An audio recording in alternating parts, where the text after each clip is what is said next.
And hello, everyone. I'm Tracy Penny-Light, the President and Chair of the Board of AAEEBL, and I'm pleased to welcome you to this kickoff conversation as part of our AAEEBL Annual Meeting 2020, our virtual online event.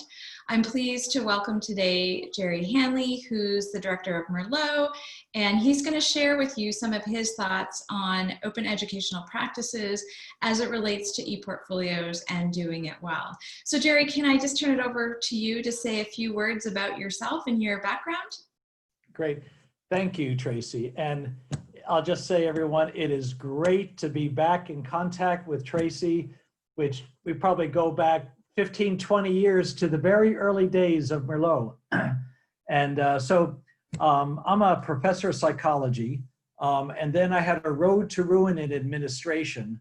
And in that process, began to recognize that educational content that we're all beginning to share with the internet, and so this is in the early 90s, began to realize how we can really reduce a lot of burden from faculty work by sharing educational content. And that's really the whole purpose when we look at open education resources, is how do we look at the expertise in a community and enable each of us to leverage our collective work and knowledge. And so open educational resources, especially when they have a Creative Commons license, enables you to remix it. That means take it with stuff you already have and blend it with the new stuff that's coming in, revise it, change it the way you want to meet the needs of your own students and colleagues. You can retain it, you can save it for yourself and make it your own and redistribute it. And when you look at ePortfolios, what's its purpose? One of its purposes is to capture the voice of the individual. And when you can create an ePortfolio that you can revise, remix, reuse, retain, and redistribute other people's materials and capture it within your voice, then your ePortfolio can have a more authentic and genuine quality to it. And at the same time, by being able to revise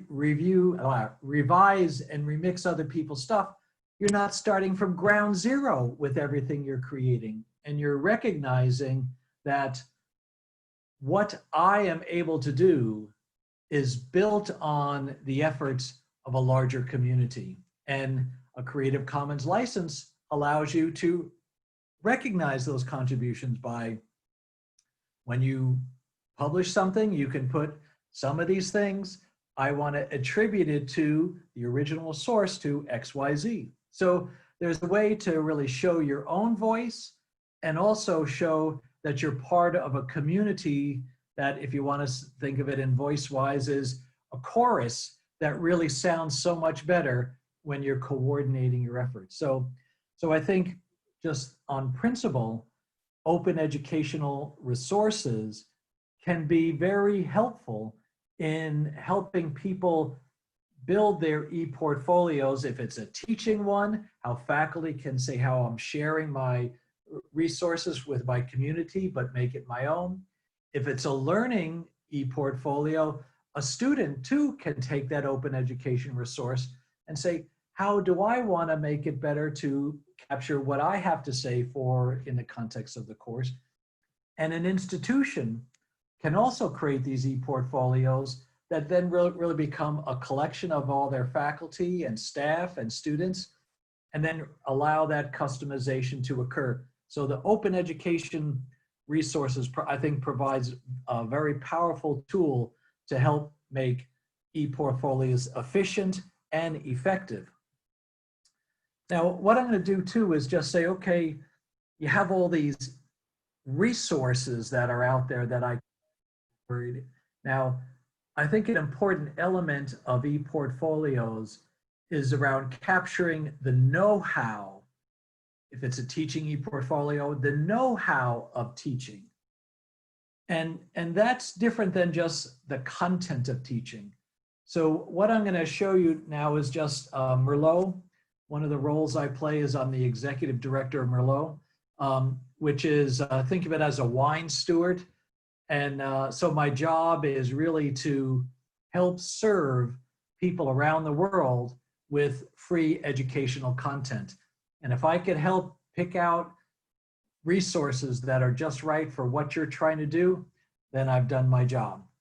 And so in MERLOT, if the host wouldn't mind enabling me, and I'll just show a screen here where we've begun to recognize that e-portfolios and open education resources are very useful as a nice blend. So when e-portfolios are capturing the how-tos of knowledge, open educational practices is also trying to capture how do I teach? And it could be, how do I teach with open education resources? It could be, how do I redesign a course using technology? And then my story can be an e-portfolio, or how I'm using virtual labs. So what we've organized here, and a lot of these stories and e-portfolios come from the work we've been doing in the California State University. And one of my positions for about 20 years was the Assistant Vice Chancellor for Academic Technology for the Cal State system. And that's 23 campuses and about 500,000 students. So, and let me just show you examples again about how e-portfolios, I think, are really especially useful for helping capture redesigning your courses with technology, and especially with COVID, when we've had to move online and incorporate technology for engaging students. When you're new at this, how can you learn from your colleagues and the voice that they've captured here? So here's an example of a project that we did over about a 5-year period, where we supported faculty in redesigning their courses. And one of their requirements was that they had to capture what they've done in e-portfolios. So it's not just what did I deliver to the students, but talk to me about how you went about. And so a chemistry course using online resources, or using active learning in an integrated lecture lab, or active learning. You see a lot of active learning in lectures in various ways. And so, and I'm just gonna pick one here of, a chemistry course, just to give you a sense here. And let me just click on the right thing. So here's something, again, we used MERLOT Content Builder to help them, give them a simple template. So this looks like one of the early days, because over time we got better at it. And so we help them say, why are you redesigning your course? Tell us something about the needs, about the importance of access, talking about expected outcomes that they're going to have. What about the student background? And notice right at the bottom, so Susan Crawford, this is now an e-portfolio, but it has a Creative Commons license that allows you to look at what Susan has written and say, I like a lot of these ideas too as well. And so we can just gonna pull up another one so you get a sense of, here's another one on nutrition and wellness, about the course background, why did I do it, what changes was I expecting, accessibility, affordability, teaching tips, right? Learning outcomes and redesign, what are some step-by-step instructions you want to have? So all these are stories that I think, as open educational resources, that faculty, again, here this is CC BY, and they put a non-commercial, so you can't make money off it, right? But what you also have here are also some quizzes that she put together to help you use those things. So again, hopefully you're getting a sense of how these resources And if I'm redesigning the course, sharing that know-how. Another one, and after this, I'll just highlight something in career and technical education, because I think that's really important too on workforce development. So this is a case where faculty are switching out of high-cost textbooks into no or low-cost open education resource textbooks. So people wrote e-portfolios for how they're teaching, and I'm just choosing one here again in STEM. Teaching oceanography, and here's someone from the California Maritime Academy, and a little quote there. But here is the e-portfolio where he used various resources, tells him about the course and about why he adopted. And all these are, again, simple ways to help capture what they did to change, moving from print textbooks to free and open education resources. Here's general education biology from Wendy at College of the Redwoods. So again, just to give you a sense, so here's the abstract about the text, of course. And one of the things you'll see that these e-portfolios are built on a template that makes it easy for the faculty members to actually tell their story.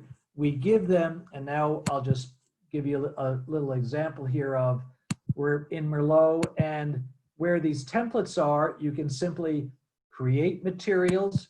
Whoop, I hit the wrong button, sorry. Create materials in something called Content Builder. And then you can then look at templates that we have for, and here is redesigning courses.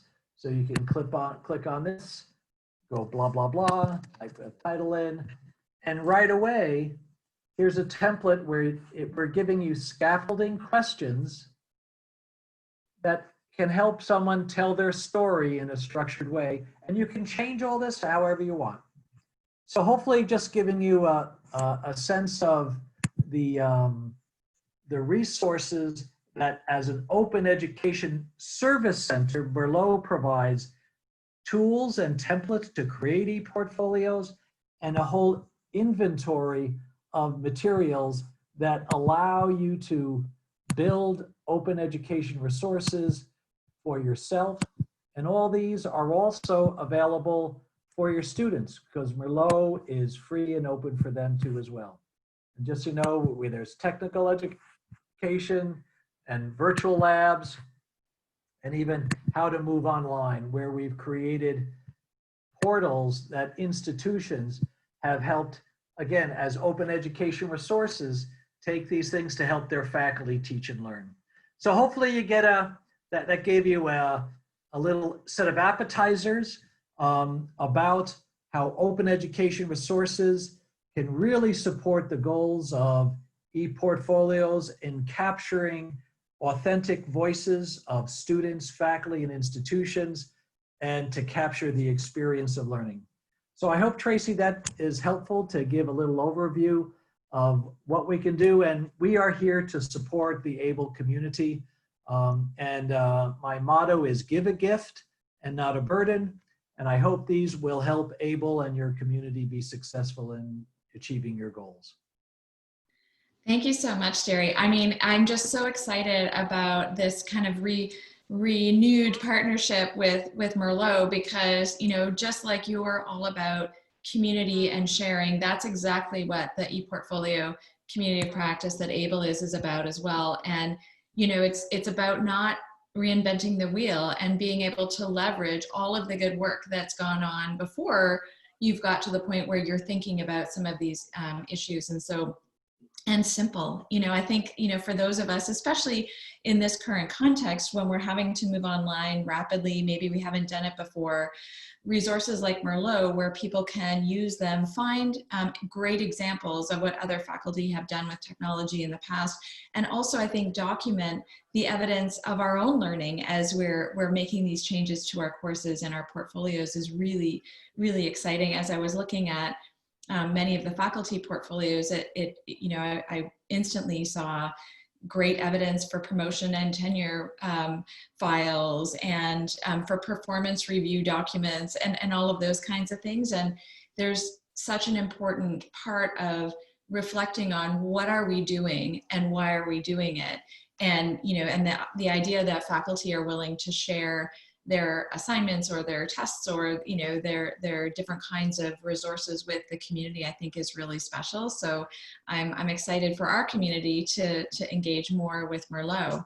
And we can tell you that Gerry will be offering a play shop on how to use the content builder at the workshop, and so in the conference, so you'll be able to connect with him and participate in that workshop, and we hope that you will do that. So thank you so much for this great overview and for helping us to think about how we can do things well in this new environment, particularly related to open educational resources and portfolios.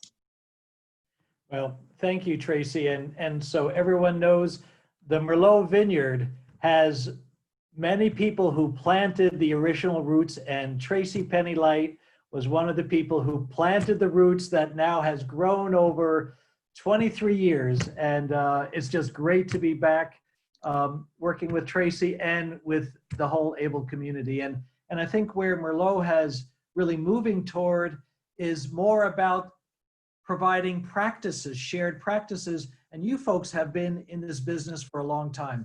So we have a lot to learn from you, and we hope that we have some services to offer for your community as well. Thanks so much, Gerry. We can't wait to work with you again. Yes. Thank you so much, Gerry. This has been just a delight to catch up with you on MERLOT, and I can't wait for your play shop. I'm definitely going to be attending. Great, and I'm looking forward to it. It is, it's really funny. We had this Innovate conference. Remember how MERLOT had our own conference, and then when the Great Recession hit, we joined OLC because neither of us could afford doing it. But together we can kind of make it happen. And the Innovate, we had to move completely online. This year, we just finished it up this morning, and we had 5,500 people attend from around the world, right? Never did we ever imagine that as possible. Now, why is that? Is in a sense by making it affordable and making it virtual, that we can do this wherever we are. Just opens up the possibilities for collaboration. And so that's, I never would have expected that to happen. But now, new relationships and strengthening old relationships, I think, are going to happen now that we all know that we can do it no matter where we are. Yeah, I agree. Which makes it super exciting, even in those moments when we want to, and I'll cut this out, but rant about or think about the things that are driving us crazy in these moments. Oh, yeah.